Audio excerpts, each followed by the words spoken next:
ஏன்னா வீடுன்றது ஒரு மனிதனுடைய வாழ்க்கையில் மனைவி அப்பா அம்மா எப்படி நமக்கு ஒரு நல்ல தாய் தந்தையர் நமக்கு கிடைக்கிறாங்களோ, ஒரு நல்ல தாய் தந்தையருக்கு குழந்தை கிடைக்குதோ, நல்ல பையன் கிடைக்கிறானோ, இல்லை நல்ல பெண் கிடைக்கிறாளோ, அதே மாதிரி நல்ல மனைவி நல்ல கணவன் கிடைக்கிறாங்களோ, இதே மாதிரி தான் வீடு.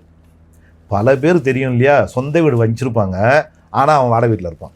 சொந்த வீடு இருக்கும், அதை வாடகை விட்டு அந்த வாடகையை வாங்கி இங்கே கொடுத்துருப்பான். சொந்த வீட்டில் வசிக்கிற யோகமே இருக்காது பல பேருக்கு. கமெண்ட்டில் சொல்லட்டும். ஆமாங்க, எனக்கு கூட ஃப்ளாட் இருக்குது, வீடு இருக்குது, ஆனால் அதில் நான் ஒரு வாடகைக்கு இருக்கிறேன். சொந்த வீட்டில் இருக்கணும்னா அது பெரிய பிராப்தம். எப்படி இந்த முடியை பற்றி பேசணும், அதே மாதிரி சொந்த வீட்டில் வசிக்கணும்னா பிராப்தம் இருக்கிறவங்க தான் சொந்த வீட்டில் வசிக்க முடியும். அந்த வீடும் கடன் இல்லாத வீடாக இருந்தால் பெரிய பிராப்தம், அதுவே கோயில். கடன் இல்லாத இல்லம் கோயிலை பற்றி வீடியோ பேசியிருக்கிறேன் நான். சரி, இப்போ நம்ம பேசுவோம். இப்போது குழந்தை இருக்குல்ல, சின்ன குழந்தைகள், அந்த குழந்தைகளுக்கு வஸ்திரதானம் பண்ணணும்.